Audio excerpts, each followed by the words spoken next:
pour faire du revenue-based financing, tu as besoin de venir mesurer la performance des entreprises. En fait, tu vas te connecter sur les logiciels qu'utilisent les entreprises pour en mesurer la performance et pour pouvoir produire du financement qui soit du financement short terme et qui soit du financement un peu temps réel.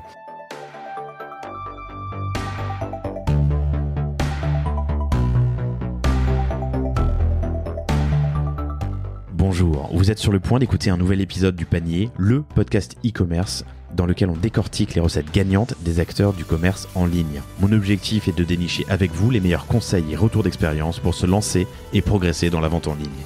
Acquisition, parcours client, outils, plantage, réussite, apprentissage, on abordera ici tous les sujets sans tabou. Je suis Laurent Kretz, cofondateur de Cosa Vostra, agence de conseil tech et créative. Avec la meilleure équipe du monde en conception, créa, dev et contenu, j'accompagne des boîtes de toute taille dans leur stratégie digitale. Contactez-moi sur lepanier@cosavostra.com, sur LinkedIn ou sur notre site cosavostra.com. Bonne écoute.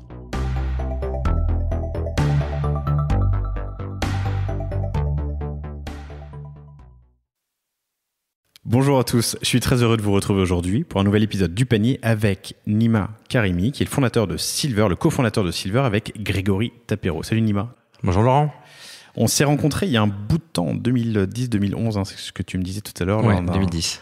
En 2010, tu étais le CTO de Mobexplore. Exact. Et tu venais pitcher Mobexplore, un événement que j'organisais à l'époque qui s'appelait Start in Paris, concours de pitch régulier mensuel de start-up parisienne. Tu as eu une belle aventure depuis, puisque après Mobexplore, tu as fondé une ESN que tu as revendue. Tu es monté à 150 consultants quand même. On en parlera un petit peu tout à l'heure parce que ça m'intéresse. Avant de fonder, il y a 2 ans, c'est ça ? Ça fait 1 an et demi qu'on travaille sur le projet. Avant de fonder, il y a 1 an et demi, Silver qui est une solution de financement pensée pour les e-commerçants. Tu nous en diras plus dans une minute, mais dans les grandes lignes, vous êtes sur le secteur du revenue-based financing. Vous aidez les e-commerçants à accélérer en investissant, en faisant de l'achat média, sur lequel vous vous rémunérez ensuite. Un sujet qui est passionnant parce que c'est un domaine en pleine explosion. Tu nous parleras du marché au moment où vous êtes lancé, du marché aujourd'hui. Vous êtes, pour l'instant, focalisé sur l'e-commerce, mais il y a d'autres verticales qui arrivent très très bientôt. Tu vas nous en parler, dont le SaaS principalement.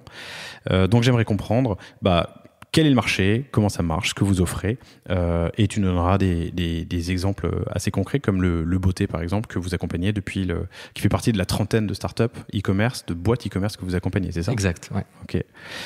Mais peut-être que pour commencer, tu peux nous présenter Silver ? Ouais. Écoute, Silver, c'est une nouvelle manière pour les entrepreneurs de la tech de se financer sur un modèle du coup qu'on appelle, comme tu l'as dit, le Revenue-Based Financing, le RBF.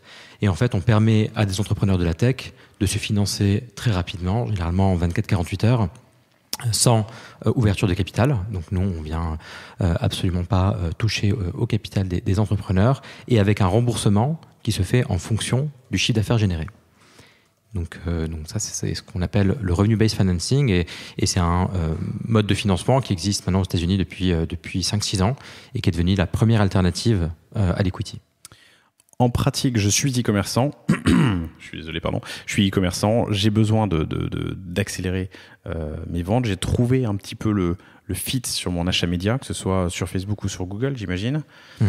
Et au lieu d'aller lever des fonds ou essayer d'obtenir un prêt auprès d'une banque, chez vous, avec un acteur comme Silver sur ce secteur du revenue-based financing, je peux obtenir les fonds plus rapidement pour lancer mes campagnes et accélérer, c'est ça ? Ouais, exactement. En fait, aujourd'hui, quand tu es un e-commerçant, pour financer ta boîte, tu as 2 options. La première, c'est aller lever de la dette bancaire.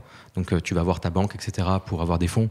Mais généralement, c'est hyper compliqué, surtout que quand tu as une boîte tech, généralement, tu n'as pas beaucoup d'actifs. Et quand tu n'as pas beaucoup d'actifs, tu n'as pas beaucoup de garanties à offrir à un banquier. Et du coup, avoir des prêts bancaires pour un e-commerçant, c'est toujours très compliqué. De l'autre côté, tu peux aller lever des fonds. Mais lever des fonds, comme on le sait tous, c'est un parcours qui est hyper complexe, qui est chronophage et qui est surtout très coûteux en capital et potentiellement en perte de contrôle.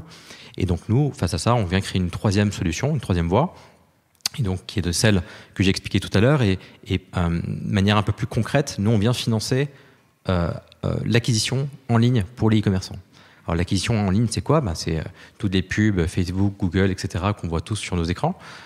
Et c'est un poste pour un e-commerçant qui peut représenter un budget hyper important.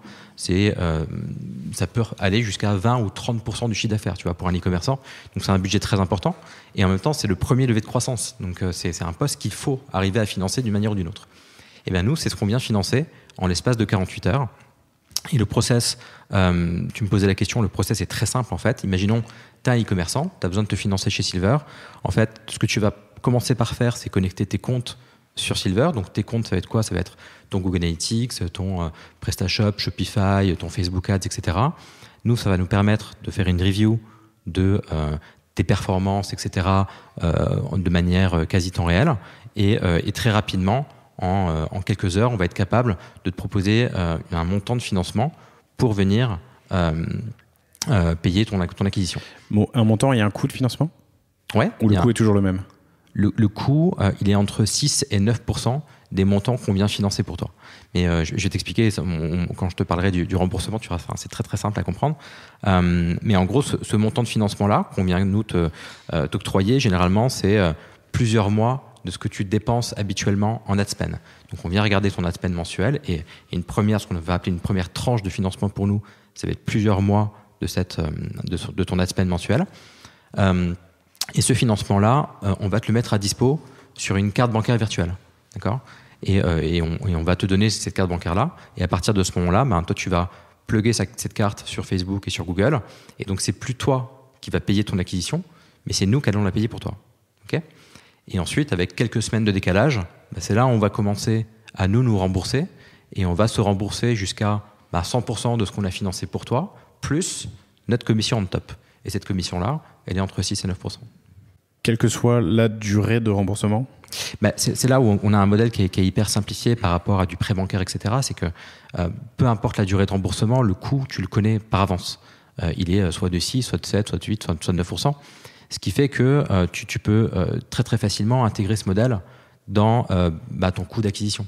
Parce qu'en fait, c'est comme si on venait augmenter ton CAC de 6 à 9%. Donc c'est quelque chose que tu peux assez facilement intégrer dans ton calcul de marge. Et le gros avantage, c'est que si tu es en très très forte croissance, tu vas rembourser très vite et très bien. Mais par contre, si ta croissance est plus flat, ou si par exemple on est dans une période post-fête, post-fête de fin d'année, etc., où en tant qu'e-commerçant, souvent tu as une forte saisonnalité, et post-fête, tu vas faire moins de CA. Mais en fait, à ce moment-là, tu vas rembourser plus lentement. Et c'est fine with us, ça fait partie de notre modèle et c'est super cool aussi. Super, on va essayer d'entrer dans le détail de chacune de ces étapes. Mais peut-être pour prendre un peu de hauteur, comment est le marché en 2019 quand vous commencez à y penser, 2020 ? Quand on commence à y penser, en fait, peut-être que je vais revenir à pourquoi est-ce que j'ai pensé à ce service-là. C'est peut-être mieux si je commence par là. En gros, moi je suis entrepreneur depuis une dizaine d'années, j'ai créé plusieurs boîtes et si tu veux, il y a un pain que j'ai toujours eu, il y a une espèce de fil rouge qui est financer sa boîte. Je me rappelle ma toute première boîte, je voulais la financer via de l'equity. Donc on était sur du B2C et Mobexplore ou avant Avant Mobexplore. Okay. Avant Mobexplore. Alors ça s'appelait pour la petite histoire, ça s'appelait Canel. On faisait de la rencontre sur mobile en 2008-2009. Génial. Donc il n'y avait même pas d'App Store à l'époque. Voilà.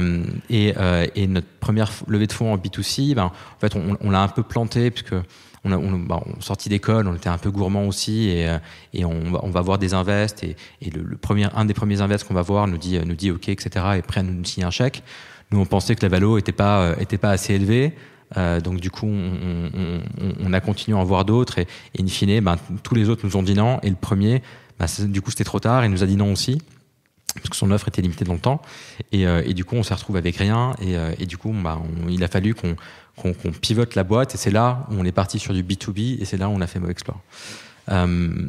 Mobexplore, c'est une boîte qu'on a financée par un peu de BPI, un peu de bancaire, etc. Puis ensuite DNU encore d'une autre manière, mais en gros... DNU qui est Digital New, qui était donc une ESN. C'est ma dernière boîte, c'est une ESN que j'ai créée en 2013 et que j'ai cédée en 2019. Et en fait, du coup, ce fil rouge, ce pain du financement, c'est toujours quelque chose qui m'a beaucoup travaillé. Et ce que j'avais fait sur DNU, c'est quelque chose qui m'avait pas mal marqué. En tout cas, une solution de financement que j'avais mis en place, que j'avais beaucoup aimé, c'est une solution qu'on appelle l'affacturage. Alors, je sais pas si tu connais ou. Alors, pour ma part, oui, mais peut-être qu'on peut expliquer ce que c'est.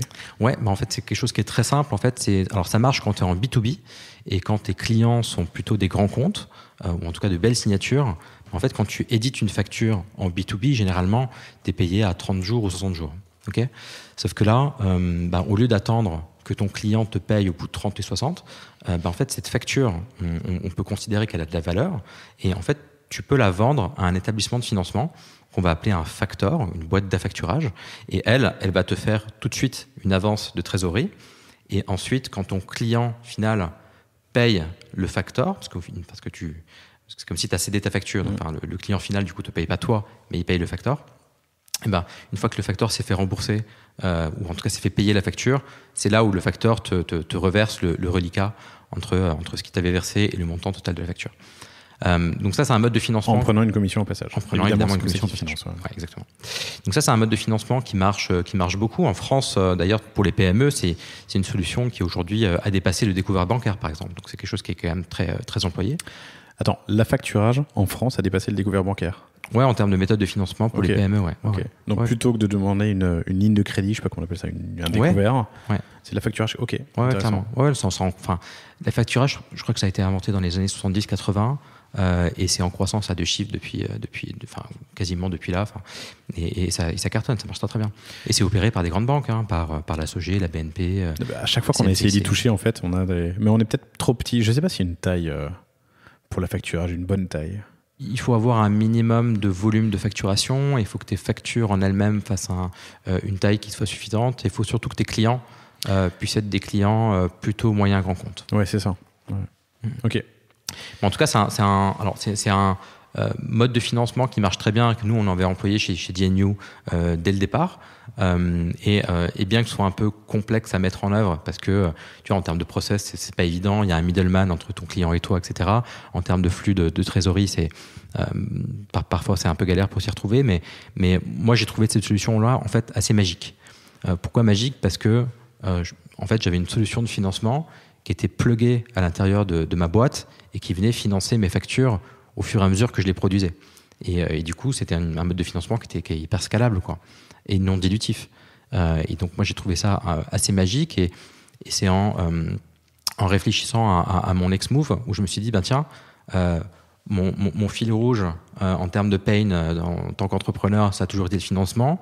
Là, j'ai une expérience qui a été relativement positive avec l'affacturage, même si je voyais plein de manières d'améliorer le truc. Et c'est là où j'ai commencé à regarder ce qui se passait aux États-Unis notamment, et à regarder quelles étaient les nouvelles formes de financement en fait pour les boîtes. Et c'est là où je suis tombé sur le RBF, en voyant Revenue-based financing. Ouais, revenue-based financing. Ok. Et tu passes quand même d'une société de service à de l'e-com, mais pour résoudre ce pain récurrent que tu vivais depuis que tu crées des boîtes, qui est le financement de ta croissance. Ouais. Je crée la boîte que j'aurais aimé connaître. Je crée un service de financement que j'aurais aimé connaître en tant qu'entrepreneur ces dernières années. Et alors pourquoi commencer par le e-com? En fait, versus toutes les verticales auxquelles tu peux t'attaquer, comme les SaaS. Comme les SaaS ou comme d'autres types de boîtes. En fait, la réponse est très simple. Pour faire du revenue-based financing, tu as besoin de venir mesurer la performance des entreprises. En fait, tu vas te connecter sur les logiciels qu'utilisent les entreprises pour en mesurer la performance et pour pouvoir produire du financement qui soit du financement short terme et qui soit du financement un peu temps réel. En fait, le parallèle que je fais, c'est un peu comme dans l'IT, si tu veux. Avant qu'il y ait le cloud, il y avait l'on-prem. Les DSI achetaient des batteries de serveurs. On-premises, donc sur le lieu de travail, en gros. Voilà, exactement. Et les DSI achetaient, ils achetaient du matos, quoi. Ils achetaient des serveurs, ils achetaient des baies, etc. Donc, ils achetaient de la capacité de stockage et ils achetaient de la capacité de calcul. Okay, et ce que faisaient les DSI, c'est que ils en achetaient pour les 2-3 ans à venir. Tu vois, tu vas pas t'amuser à acheter une machine tous les 2 mois. Donc tu t'achetais une capacité pour les 2-3 ans à venir. Et dès que tu arrivais à 50% de consommation sur ton disponible, tu vois, t'en reprenais pour 2-3 ans. Et en fait, le prêt bancaire, moi, ça me fait un peu penser à ça. Parce que le prêt bancaire, c'est quoi? On va te demander tes 3-4 derniers bilans et ce qu'on va te vendre, c'est un produit financier qu'on va te coller pour les 4 ans à venir. Généralement, en fait, la maturité moyenne d'un prêt bancaire pour une PME, c'est 4-5 ans. C'est ensuite qu'est arrivé le cloud. Donc le cloud permet dans l'IT aujourd'hui d'acheter de la consommation au fur et à mesure de tes besoins. Et pour ça, il faut qu'il y ait un système qui puisse mesurer aussi ta capacité et tes besoins pour venir s'adapter en permanence. Là, le RBF me fait beaucoup penser à ça. J'ai l'impression que c'est une sorte de cloudisation du financement. J'ai l'impression que c'est une sorte de solution de financement qui vient vraiment se plugger dans ta boîte et qui vient mesurer ta performance pour en déduire tes besoins de financement et pour venir te financer en continu. Donc tout ça pour dire que ce mode de financement-là peut marcher uniquement pour des boîtes dont on peut mesurer la perf. Donc en fait, c'est des boîtes qui produisent de la data. Donc c'est des boîtes online. C'est des boîtes qui font leur acquisition en ligne, qui vendent en ligne, etc. Donc c'est pour ça qu'aujourd'hui, ça correspond énormément à des e-commerçants et que c'est très très développé pour ce type de boîtes. Mais il y a d'autres verticales évidemment qui sont concernées. Aux États-Unis, en fait, le RBF est opéré par 2 types d'acteurs. D'un côté, les plateformes. Donc tu vas avoir des Stripe, PayPal, Shopify, etc. qui vont tous faire du RBF sur les clients qui sont sur la plateforme. Et tu vas avoir aussi des acteurs indépendants. Et tu vas avoir des acteurs verticalisés sur l'e-commerce, d'autres verticalisés sur le SaaS, d'autres verticalisés sur les applications mobiles. Et nous, on a choisi de commencer par l'e-commerce pour plusieurs raisons aussi business, mais on pourra y revenir si tu veux. Mais... Avec grand plaisir, mais il y a pas mal de questions qui se posent là déjà à ce stade, et une que j'avais pas en tête, mais le prêt bancaire devenant presque une commodité en ce moment avec des néobanques, enfin en tout cas des banques en ligne très agiles, ils font partie de l'univers concurrentiel? Dans la mesure où j'ai ma CB sur je sais pas quelle banque en ligne par exemple, ou n'importe quelle banque normale, lui demander ce découvert dont on parlait tout à l'heure, ou cette avance de trésorerie, ce découvert peut me permettre aussi de financer mon acquisition. Oui, bien sûr. Mais en fait, le prêt bancaire classique et la dette bancaire est très mal servi pour les entrepreneurs de l'e-commerce. Parce que tu vois, ils ont peu d'actifs, etc. Donc ils arrivent mal à se financer. Ça met du temps à être obtenu. C'est une galère. Je comprends tout à fait j'aime beaucoup ce que tu dis et j'aime beaucoup ce parallèle avec le cloud dont tu parlais avant. J'avais des serveurs, aujourd'hui j'ai des outils qui mesurent la charge sur mes serveurs pour me donner de la puissance de calcul ou de stockage additionnel. C'est le cloud computing, l'élasticité en tout cas que me permet le cloud. Là, du coup, vous vous branchez sur des outils e-commerce qui me servent au quotidien. Donc, ça va être mon Shopify, mon WordPress, mon WooCommerce ou mon PrestaShop. Ça va être mon Analytics qui mesure. Ça va être mon Google Ads pour la gestion des pubs. La connexion est une chose, mais vous avez, j'imagine, dû travailler sur un algo assez balèze pour comprendre si mes campagnes sont bonnes, si j'ai trouvé le sweet spot. Dis-nous en plus. Ouais, bien sûr. En fait, c'est ce qu'on appelle le scoring. Hein. C'est de voir en fait ta performance, voir ton modèle le risque qu'on peut prendre ou pas à te financer. Et aujourd'hui, nous, c'est des algos qu'on a développés en interne. On a 2 scores aujourd'hui qu'on vient créer, qu'on vient opérer à chaque fois qu'on a des demandes de financement. Donc, il y a tout ce qui va concerner la partie plutôt performance. Donc là, on va analyser le comportement des visiteurs sur ton site, on va analyser la manière dont le chiffre d'affaires est généré chez toi, tes paniers moyens, on va venir regarder au niveau de tes campagnes d'acquisition, évidemment. Et pour ça, notamment, on va regarder le ROAS de tes campagnes, le Return on Ad Spend. Le return on ad spend, on en parle souvent sur le panier, chers auditeurs, mais c'est en gros pour 1 euro investi, qu'est-ce que j'en tire en chiffre d'affaires? Exactement. Et on va regarder l'évolution de ce ratio, tu vois, ton coût d'acquisition sur ton chiffre d'affaires, comment est-ce que ce ratio-là évolue dans le temps, etc. Et là, en fait, la principale question qu'on va se poser, c'est est-ce que ton business est scalable ou pas d'un point de vue marketing? Parce que nous, c'est ce qu'on vient financer. Donc nous, la question qu'on se pose, c'est si aujourd'hui on finance 50 000 euros, 100 000 euros, 200 000 euros de plus pour ton acquisition, est-ce que ton chiffre d'affaires va suivre ou pas? Donc ça, c'est la première partie du scoring. Et la deuxième partie du scoring va concerner la partie financière. Et donc là, tu vois, on parlait de connecter ton Analytics, ton Shopify, etc. En fait, on aura besoin également que tu connectes tes comptes bancaires et pour pouvoir regarder l'évolution de ta position de trésorerie sur les 6 derniers mois et de pouvoir aussi reconstituer un peu en temps réel le PNL de ta boîte pour voir aussi est-ce que tu peux supporter ou pas une charge de crédit ou pas. Ok. Sur le premier point, qui est donc l'analyse de la perf ou des perfs, très souvent dans un jeune e-commerce, dans une jeune boîte ou même pas dans une boîte qui a commencé à investir, en tout cas en paid, même si elle est plus vieille que ça, tu as une notion de test and learn. On va tester des campagnes, voir comment elles performent, en tester d'autres, affiner, couper, killer celles qui marchent pas. Ça, ton algo est capable de l'intégrer? Alors, nous, on va regarder ton historique. On va regarder ton historique sur les 6 derniers mois. Donc, c'est humain ou c'est une machine qui regarde? Enfin, c'est l'algo ou c'est un... C'est une machine. Okay. C'est une machine créée par des humains. D'accord. Oui. mais c'est ça ma question. Ouais, mais on va regarder tes performances sur les 6 derniers mois et on va voir comment est-ce que tes campagnes ont réagi, quelle a été leur performance. Donc oui, peut-être que tu as pu tester une partie de ton budget sur, sur des nouvelles audiences ou tu as pu tester la pertinence de certains assets, mais généralement, tu bascules pas du jour au lendemain 90% de ton budget sur du test. Donc oui, tu vas peut-être tester avec 10% de ton budget, mais nous, ce qu'on va regarder, c'est ce que tu as fait dans sa globalité. Est-ce qu'on peut prendre un peu de hauteur à ce stade-là de la discussion et que tu me dises un peu ce que tu vois comme type de comportement? Parce que vous avez actuellement une trentaine de clients. Vous avez ouvert il y a combien de temps? On a vraiment commencé à accélérer là en début d'année. En début d'année, donc ça fait à peine quelques mois. Sur combien de... Est-ce qu'il y a des boîtes que vous refusez?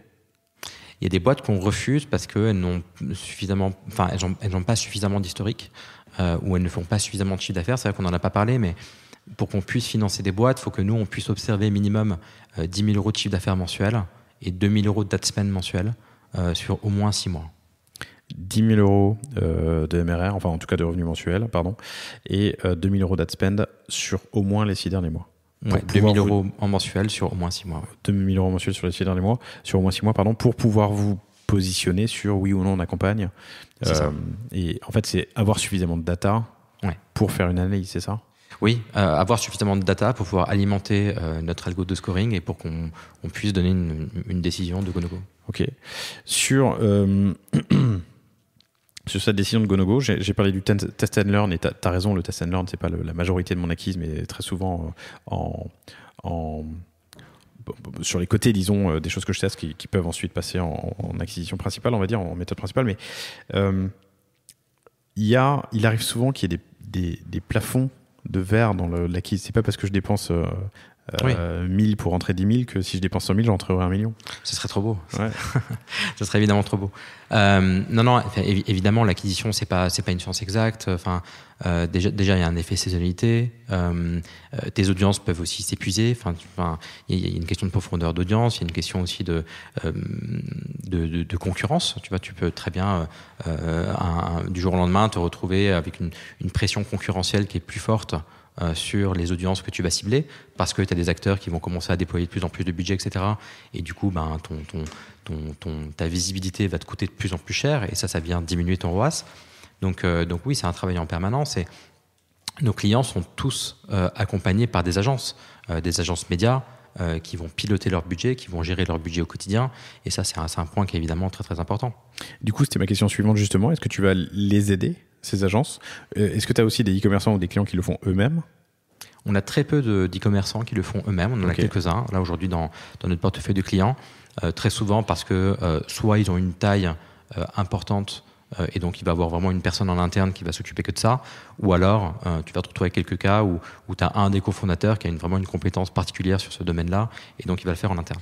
Mais sinon, le reste du temps, nos clients sont accompagnés par des agences médias qui font très très bien leur boulot et dont le métier, justement, ça va être de gérer leur campagne au quotidien. C'est intéressant parce que ça veut dire qu'en termes de distribution, tu vas faire du B2B to B d'ailleurs, mais que les agences sont des ambassadeurs, peuvent être des ambassadeurs pour Silver? Oui, bien sûr. Et d'ailleurs, on travaille avec plusieurs agences. On travaille avec Junto, on travaille avec Primelis, on travaille avec DataShake, on travaille avec Steerfox, des agences qu'on connaît bien et qui nous génèrent aussi des leads. Ok. Une fois donc que je suis passé à travers les tests, tu as dit que c'est quelques heures, hein, c'est ça? Ouais. Vous faites une proposition? Oui. Sur une carte virtuelle que vous me mettez à disposition en l'espace de quelques jours, hein, ce que tu dis. Oui, en 24-48 heures, tu as ta carte. Okay. Et tu peux la plugger sur Facebook, Google, Bing, Snapchat. Mon agence va le faire du coup. Enfin, l'agence le fera.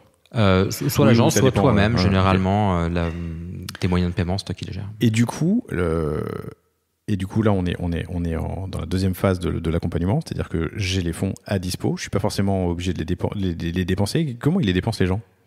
Est-ce que tu vois, alors pardon, je précise ma question, sur les 30 startups que vous accompagnez, mais tu le vois peut-être aussi sur la concurrence ou sur le reste de ton univers concurrentiel, disons, aux États-Unis.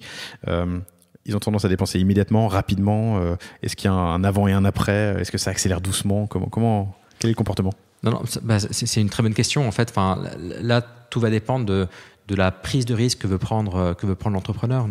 On va se retrouver dans des cas où il y a des entrepreneurs qui vont tout de suite commencer à augmenter leur budget de manière assez rapide, assez forte, et généralement le chiffre d'affaires suit aussi rapidement, mais parfois avec un petit décalage, parce que, comme tu le disais, on vient de tester des nouvelles audiences, on vient de tester de nouveaux assets, donc il peut souvent y avoir un petit décalage.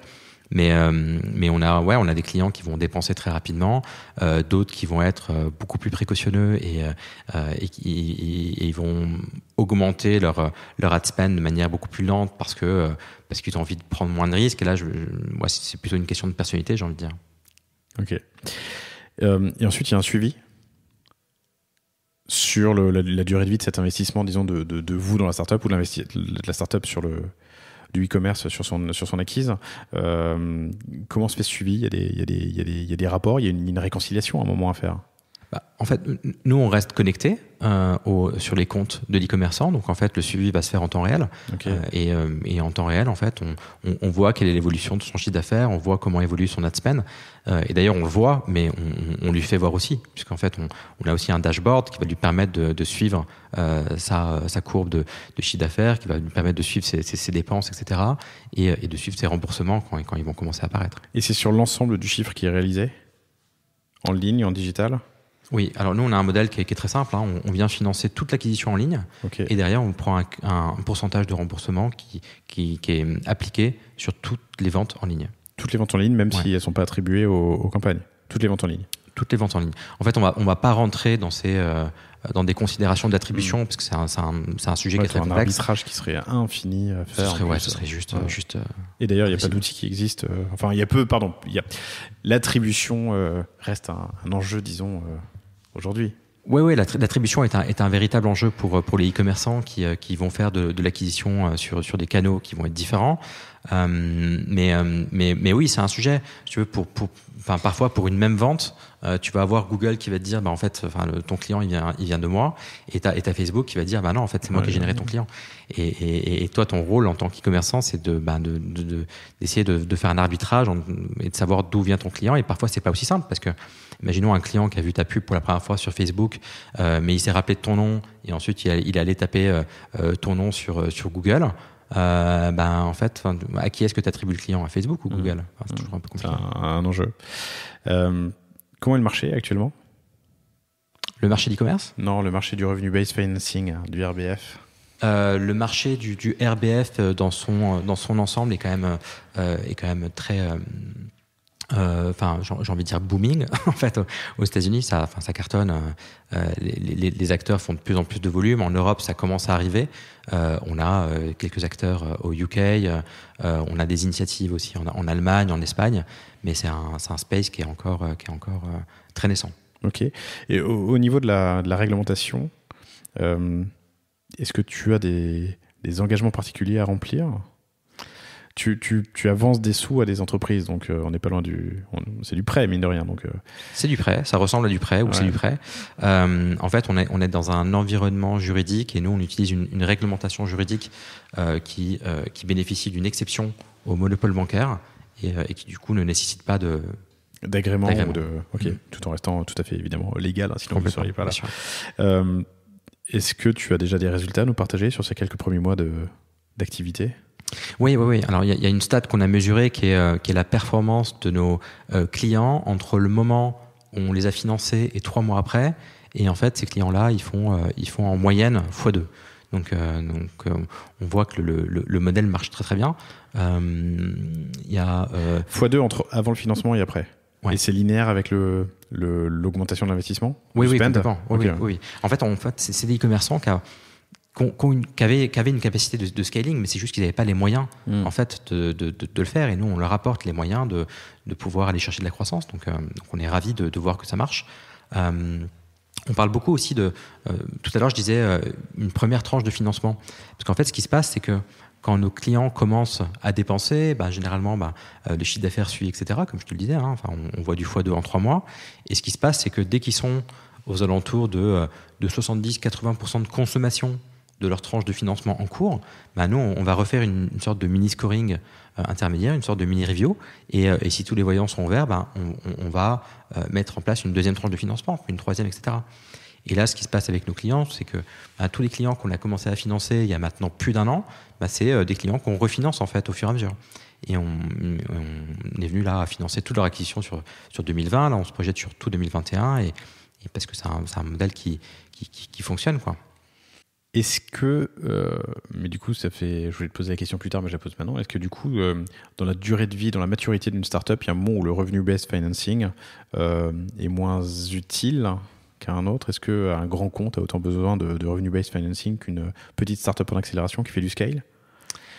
Écoute, on va davantage intéresser clairement des boîtes qui sont bootstrappées, des boîtes qui n'ont pas levé de fonds, ou des boîtes qui ont levé des petits tours de seed, voire même des séries A, mais qui vont préférer utiliser l'argent de la levée pour venir financer de la plateforme tech ou des produits innovants, etc. Et qui vont plutôt utiliser la partie RBF sur le financement de leur acquisition. Donc nous, dans notre portefeuille, on a quasiment la moitié des boîtes qui ont fait un tour de seed, par exemple, et qui ont déjà levé de l'argent avec des BA. Okay. Mais on va dire que c'est des tours qui vont faire généralement plusieurs centaines de milliers d'euros. Ce qui est beaucoup et pas beaucoup à la fois, mais ils vont plutôt consacrer cet argent-là pour d'autres postes de dépenses, et ils vont utiliser Silver pour la partie acquise. Comment vous avez établi le coût du service entre 6 et 9? Tu as fait par rapport au coût d'un prêt, par rapport à une dilution, par rapport à... En fait, le coût d'un service de financement dépend toujours du risque qui est associé. Ouais. Et c'est toujours ce couple-là qu'il faut regarder. Donc, on a fait des estimations de risque et de voir ce qu'on pouvait imaginer comme perte qu'on allait avoir dans le futur, parce que c'est nous qui prenons le risque sur les financements. Et face à ce risque-là, on a déduit une tarification. Ok. Sur ces retours d'expérience, sur ces résultats, est-ce que tu as une boîte dont tu peux nous parler parmi les premiers clients des premiers 30 de First 30? Ouais, on peut parler d'une boîte que tu as interviewée d'ailleurs il y a peut-être 1 an et demi ou 2 ans, Simon Ménard de Nideco. Tout à fait. Je sais pas si tu t'en rappelles. Ouais, c'est tout à fait. Épisode hyper intéressant que je vous invite à écouter. Simon Ménard, ouais, c'est ça? Simon Ménard, Nideco, qui propose de réaliser des produits de cosmétiques ou de bien-être, en gros, sur la base d'idées de la communauté. Donc c'est un nid d'idées. Ouais. C'est comme ça qu'est né le nom d'ailleurs. Et en fait, on va proposer. Et typiquement, j'ai besoin d'une crème. Moi, je suis roux, donc je le dis, j'ai besoin d'une crème spécifique pour les roux et les grains de beauté. S'il y a suffisamment de votes dans la communauté de gens qui veulent aussi une crème, on va faire un prototype et puis ensuite on va le financer, on va avancer. Épisode hyper intéressant que je vous invite à écouter parce que Simon avait passé une belle partie de sa vie en Chine et on revient un peu sur le marché chinois de la cosmétique et de la beauté. Je referme la parenthèse. Donc, Nideco, c'est une boîte que là qu'on commence tout juste à financer. Donc, ils ont un plan de scaling qui est assez ambitieux et nous, on vient justement leur donner les moyens de leurs ambitions. Je peux citer une autre boîte aussi que j'aime bien. C'est une boîte qui s'appelle Le Beauté. Donc, en 3 mots, Le Beau, T-H-E. Donc, en fait, c'est quoi? C'est des sachets de thé personnalisés. Donc là, c'est des sachets de thé qui sont personnalisés en France, donc ils sont brodés à la main, et en fait tu peux faire écrire ou tu peux même imprimer les photos que tu veux sur chaque sachet de thé, et c'est évidemment du thé bio aussi. Et donc là, ce que j'aime bien, c'est que c'est à la fois une expérience que tu peux forcément trouver que sur du online, parce que tu peux pas aller dans un supermarché et demander un sachet de thé personnalisé, c'est pas possible. Donc ça peut être que sur du online. C'est du made in France. Et il y a un aspect un peu créatif, un peu ludique, et c'est une boîte qui cartonne, qui était à l'origine pas mal développé en B2B. Et Marcelin, le fondateur, avait commencé à faire un peu d'acquisition pour faire un virage aussi sur le B2C. Et c'est là où on s'est rencontrés et on finance maintenant toute leur campagne d'acquisition depuis bientôt 1 an et ça cartonne. On a vu des taux de croissance qui est assez dingue. Là, il a fait x6 en 1 an. Ça marche bien. C'est beau. Marcelin, tu es le bienvenu sur le panier. Si tu veux venir nous raconter comment tu as réussi à faire ça, je trouve ça intéressant. Le sachet de thé imprimé et personnalisé, ça me fait penser à Chanty aussi, Chanty Biscuit qui fait ses biscuits imprimés. Exactement. Le food et la personnalisation, le secteur de la food et de la personnalisation, ça peut être des sujets hyper intéressants. Écoute, c'est passionnant, je te remercie. J'aimerais comprendre un peu maintenant comment ça se passe de l'autre côté de la table. Enfin, je dis de l'autre côté de la table. Je vais arrêter d'utiliser cette expression que j'utilise souvent, chers auditeurs. Je pense qu'on est tous. C'est justement un sujet que j'avais ce matin avec certains de mes collaborateurs où je disais qu'on est tous du même côté de la table, qu'on essaye d'avancer dans la même direction, qu'on ne voit pas toujours les choses de la même manière, mais en tout cas qu'on est du même côté de la table, avancer j'espère, dans la bonne direction. Donc, à côté de ton client à cette table, et donc Silver, vous avez récemment fait une belle levée de fonds, 3 millions en seed, 3 millions d'euros en seed. C'est beau. Il faut aussi de l'argent à prêter, c'est ça? Du coup, vous avez, on peut rentrer dans Silver pour proposer des financements, enfin pour participer à ces. Effectivement, nous on a levé 3 millions auprès notamment d'Isaïd, d'Invest, Serena Capital et des Business Angels. Et donc cette partie de fonds sert à nos opérations, à nos recrutements, à notre plateforme tech, etc.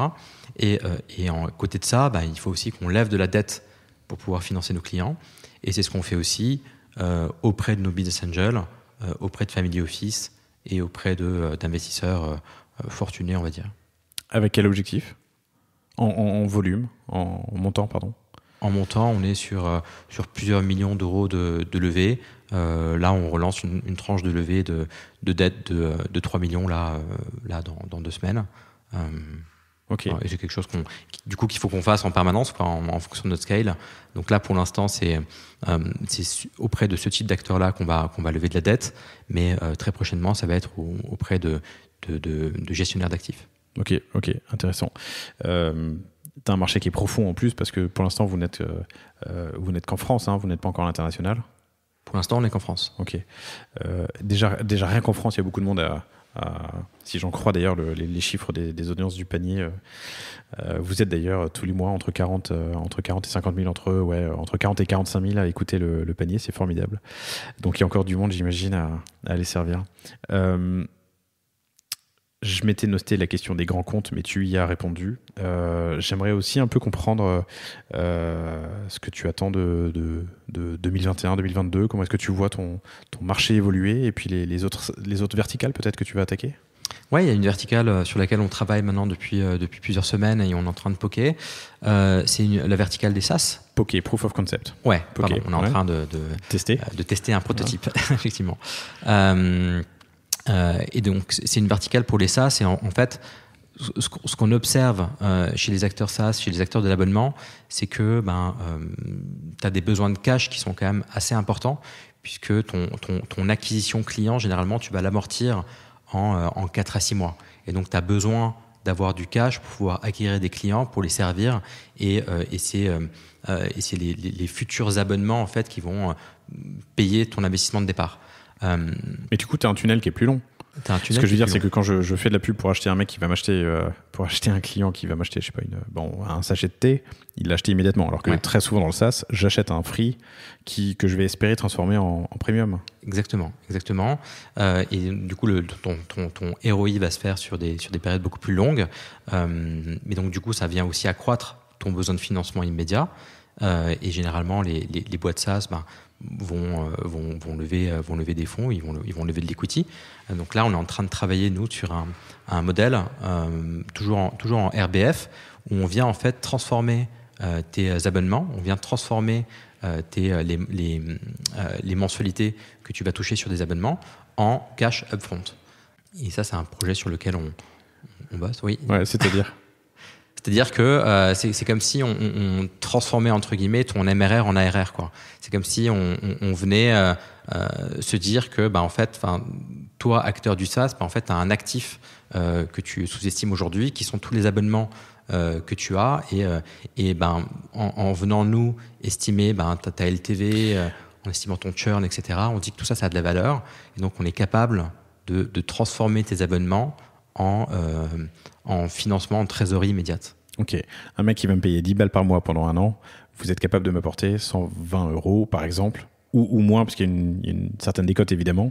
C'est exactement ça, on est en train de voir, voilà. Donc c'est certainement pas 120, parce qu'il y a un risque de churn, etc., mais c'est peut-être 60 ou 80 tout de suite. Oui, ok. Que vous êtes en train de poker, j'aime bien le concept. Ça se lance quand ? C'est déjà live ? On est en bêta, on est même en alpha, je devrais dire, et ça sort très bientôt. Vous le savez, chers auditeurs, je reçois dans le palier beaucoup d'entrepreneurs e-commerce ou commerçants en tout cas, et souvent c'est des solopreneurs ou en tout cas autofinancés. Est-ce que dans le SaaS, il y a un marché aussi profond de petits acteurs ? Est-ce que comment formuler ma question, parce que je suis même pas sûr que ma question soit claire dans ma tête, mais il y a beaucoup d'acteurs indépendants autofinancés qui sont dans le commerce, ça je les vois, je les croise. J'ai le sentiment que c'est moins le cas dans le SaaS. Oui, non, mais t'as raison de poser la question. Alors déjà, il y a une zone qui se recoupe aussi entre les deux. C'est les acteurs de l'e-commerce qui font de l'abonnement. Tout à fait. Et là, aujourd'hui, ce sont des acteurs que nous, on finance avec notre modèle actuel, mais on pense qu'on aura plus de valeur à leur apporter en les finançant sur un modèle où justement, on va venir, entre guillemets, actualiser leur revenu futur. Donc il y a ces acteurs-là. Et ensuite, alors oui, on va peut-être trouver moins d'acteurs côté SaaS. Par contre, nous, ce qui nous intéresse aussi, c'est l'échelle européenne. Donc on va commencer à regarder l'expansion européenne dès l'année prochaine. Et ce sont de plus gros volumes qu'on peut apporter aussi. Donc plus de dettes de votre côté aussi à aller chercher. Plus de dettes de notre côté aussi. Ok. Alors pour découper un peu et comprendre, mais quand tu lèves de la dette, enfin si tu prends entre 6 et 9% aux e-commerçants, c'est parce qu'il y a aussi une grosse partie, ou une partie en tout cas, je ne sais pas si elle est grosse, que tu reverses à la dette que tu as levée. Elle te oui, coûte cette dette. Nous, on lève de la dette, donc ça nous coûte de l'argent. Et derrière, on a forcément un yield. On achète de l'argent d'un côté, on la vend de l'autre. Donc, oui. Formidable. Écoute, c'est passionnant. J'aimerais faire un tout petit détour, un petit retour vers le passé, sur ton expérience avec Digital NU, plus You, NU Digital NU, DNU. C'était une ESN, donc une ancienne SS2I, mais en tout cas une société de service comme nous on l'est chez Cosa Vostra. J'aimerais juste que est-ce que tu arrives à résumer un peu tes apprentissages, les frictions que tu as rencontrées sur cette aventure ? Tu es resté 6 ans, vous êtes passé de 0 à 150 employés, 150 personnes. Là-dedans, il y a 130 consultants, c'est ce que tu m'as dit peut-être en préparant cet entretien, plus du staff pour gérer la boîte, parce qu'évidemment, il faut du support. Si tu avais 3 conseils à donner à quelqu'un qui se lance aujourd'hui dans une ESN, qu'est-ce que ce serait ? Alors, les ESN,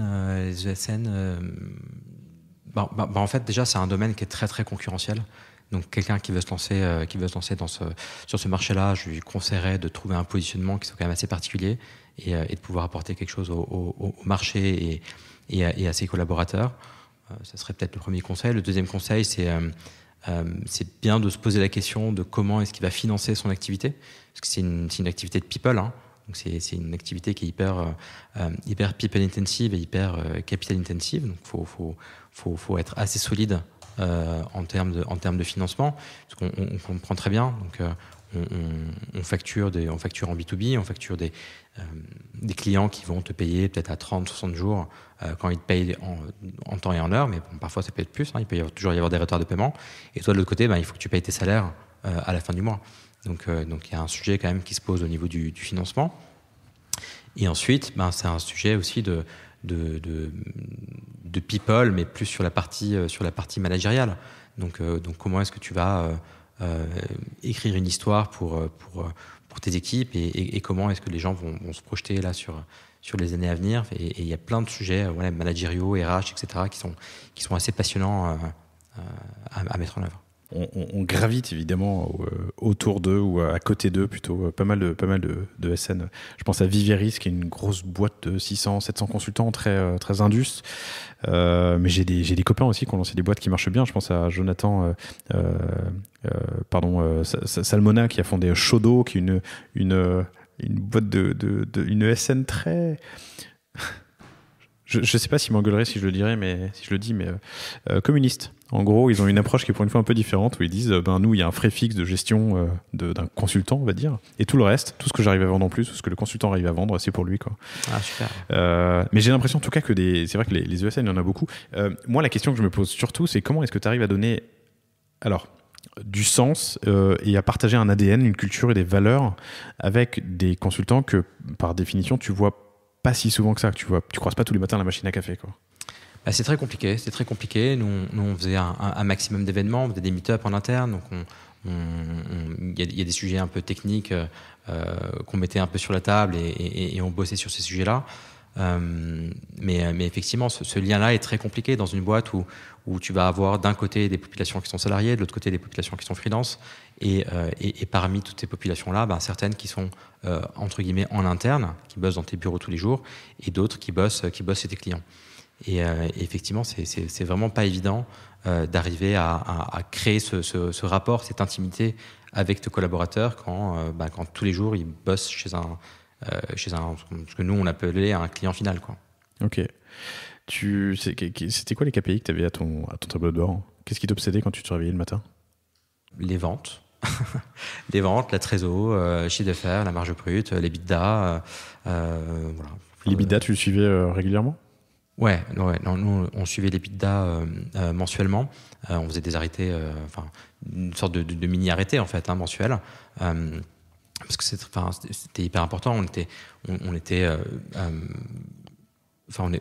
tous les deux associés, parce qu'on était deux. C'était une boîte que j'avais fondée avec Renaud Granier. On détenait 50% de la boîte. Et du coup, on voulait absolument pas ouvrir notre capital d'une manière ou d'une autre. Donc il fallait évidemment qu'on soit rentable. Et pour être rentable, il faut faire de l'EBITDA. Et donc c'est un indicateur évidemment qu'on suivait mensuellement et sur lequel d'ailleurs on était transparent pour toute la boîte. Donc en fait, tout le PNL de la boîte, le Profit and Loss, tout le compte de résultats de la boîte était partagé avec tout le monde tous les mois. Tous les mois. Ouais. Ok. C'est quoi les valeurs marché en termes d'EBITDA pour une ESN? Qu'est-ce qui est un beau et un mauvais EBITDA? Qu'est-ce qu'un beau et un mauvais EBITDA? Un EBITDA qui va commencer à être intéressant, il va être aux alentours des 6-7%, mais bon, là on est quand même plutôt sur la fourchette basse. Entre 10 et 20%, là on est quand même dans du conseil, on est quand même très très bien. Et si on est à plus de 30, là on commence à ressembler à une boîte de logiciels, et donc là c'est magnifique. Ok, cool. Un écueil que tu as rencontré? Tu t'es pris un jour les pieds dans le tapis? En 6 ans, j'imagine que tu t'es pris plein de fois que ça arrive. Ou peut-être que tu es juste incroyable, mais... Non, mais si. En fait, c'est à chaque fois où on s'est un peu défocus de ce qu'on savait faire et de notre métier premier. La première fois, c'est quand on a voulu partir un peu trop vite sur d'autres régions, parce qu'au départ, on était très très Île-de-France. On s'est créé en 2013, mais dès 2014, on a voulu attaquer d'autres géographies, principalement le sud de la France, pour des raisons aussi...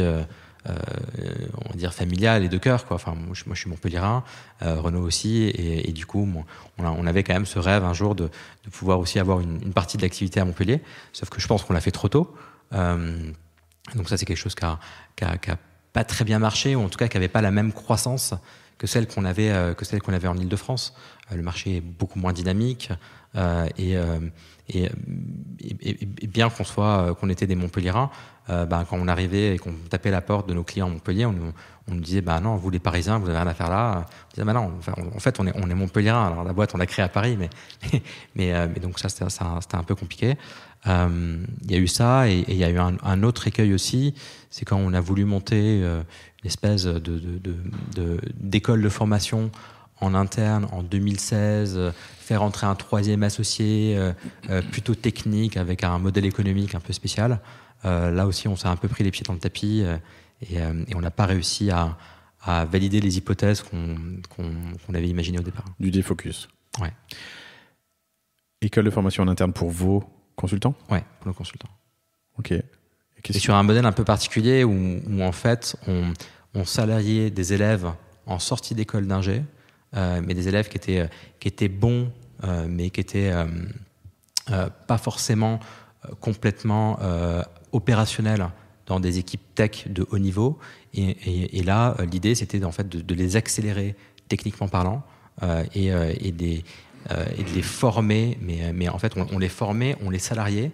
Donc là, tu vois, enfin, on avait un coût pendant quelques mois qui était assez important, et en se disant, ben, en fait, ce coût-là, on va le rentabiliser sur 1 an, 2 ans, 3 ans de mission.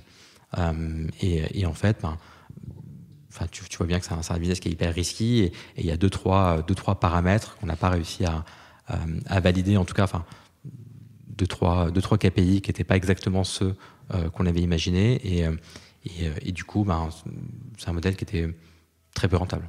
Ok, c'est intéressant. On y pense en ce moment sur Casa Vostra, faire l'académie Casa Vostra. Je pense à une boîte qui s'appelle BAM, je crois que c'est BAM.studio si je dis pas de bêtises, mais qui est spécialisée React Native. Où eux, en fait, leur approche, c'est de dire on prend que des jeunes deep et on les forme. Mais on les forme en revanche sur des projets clients. Je crois que les 3 premiers mois, ça va être du ticketing, les 3 mois suivants de la TMA, et puis après, tu commences à être lâché sur du projet. Mais en mode. Je pense que c'est génial. Enfin, nous, on n'a pas réussi à le faire, mais je pense que l'idée est très bonne, et je pense qu'il y a plein de boîtes qui vont réussir à faire ce que nous, on n'a pas fait. Bon, tu as réussi à vendre, c'est déjà pas mal, hein, félicitations. Allez, je reviens à Silver, silver.co, Silver pour finir. Et chez Silver, c'est quoi les KPI qui t'obsèdent, hein? Les KPI qui vont nous obséder, ça va être des KPI d'acquisition client, typiquement. Acquisition client et risque. Okay. Acquisition client, le volume de financement qu'on va signer pour nos clients, la manière dont les financements vont et nos fonds vont être utilisés par nos clients, la croissance de nos clients, puis évidemment des enjeux de satisfaction aussi, NPS, le Net Promoter Score, le PMF, le Product Market Fit qu'on peut mesurer d'ailleurs. Comment tu mesures un PMF ? Écoute, je te conseille de lire une méthodologie qui a été créée par le fondateur de Superhuman et qui non seulement te décrit comment eux ils sont arrivés à mesurer le PMF, mais comment ils s'en servent même pour créer leur roadmap produit. Et c'est passionnant. Et en fait, tu peux créer ta roadmap produit en fonction de la manière dont les gens vont répondre aux questions que tu vas leur poser sur ton produit. Hyper intéressant. Superhuman, comme ça se prononce, et PMF, Product Market Fit, PMF, ça se trouve sur Coda. Merci infiniment pour ton temps, c'était passionnant. Je vous souhaite bonne chance pour les mois, les semaines, les trimestres, les années qui viennent. Bonne chance pour ce poking, ce pokage, ce test en tout cas que vous faites sur le SaaS. Est-ce que tu recherches actuellement, est-ce que tu as un message à faire passer? En fait, nous, on a introduit en France un modèle de financement qui est pas encore très connu et qu'on doit évangéliser. Et aujourd'hui, on est ravis d'accompagner une trentaine de clients et on a des fonds à déployer. Donc si vous voulez venir parler avec nous et savoir ce qu'on peut faire pour vous, on sera ravis. C'est assez génial parce que alors génial, pardon. Non, pardon, une question que je m'étais posée tout à l'heure, j'ai oublié de la noter. Vous prenez un cut sur tout le business qui est fait en ligne sur mon site ou en ligne de manière générale? Si je vends mes produits sur mon site et sur une place de marché, par exemple. C'est une très bonne question. On est aussi en train de poker des marchands qui sont sur des marketplaces. Ok. Donc ça fonctionne également. Ouais. Et on peut aussi financer des budgets pubs qui sont dépensés sur des marketplaces. Sur de la marketplace. Amazon Ads, etc. Ouais. Ok. À partir du moment de toute façon, où il y a une API que je peux le brancher à mon back-end, quel que soit le back-end, que ce soit la gestion des ventes ou la gestion éventuellement de mon stock, j'imagine que ça colle, ça marche, quoi. Complètement. Quel objectif? Combien de clients? Une centaine de clients dans les 6 mois qui viennent. Ok. Bon. Et plusieurs centaines l'année prochaine. Plusieurs centaines l'année prochaine. J'ai reçu il y a quelques mois un Jacques Masson, qui est le patron de Sodilog. Si vous ne l'avez pas écouté, chers auditeurs, cet épisode il est hyper intéressant. Sodilog, c'est en gros une boîte qui va gérer en fait la partie haute de PNL. Elle va faire les achats, l'appro, le stockage et l'envoi à vos clients de vos produits. L'Uni l'utilise, Morphée l'utilise, d'autres d'ailleurs invités qui sont passés sur le panier, mais ce qui permet moi complètement de m'affranchir de la partie amont qui est la supply, l'achat, l'appro, la gestion de mes stocks et de l'envoi et du voilà.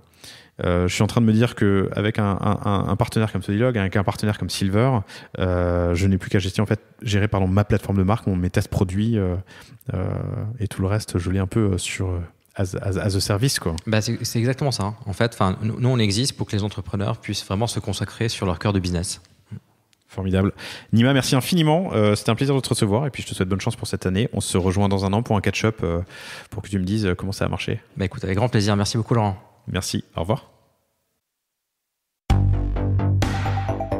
Merci d'avoir écouté cet épisode du panier. J'espère qu'il vous a plu. Si c'est le cas, et même si ce n'est pas le cas, abonnez-vous pour ne rater aucun épisode. Parlez-en autour de vous et laissez-moi un commentaire sympathique sur Apple Podcast. C'est ce qui m'aide le plus à remonter dans les classements. N'hésitez pas non plus à le partager à chacun de vos contacts dans le business.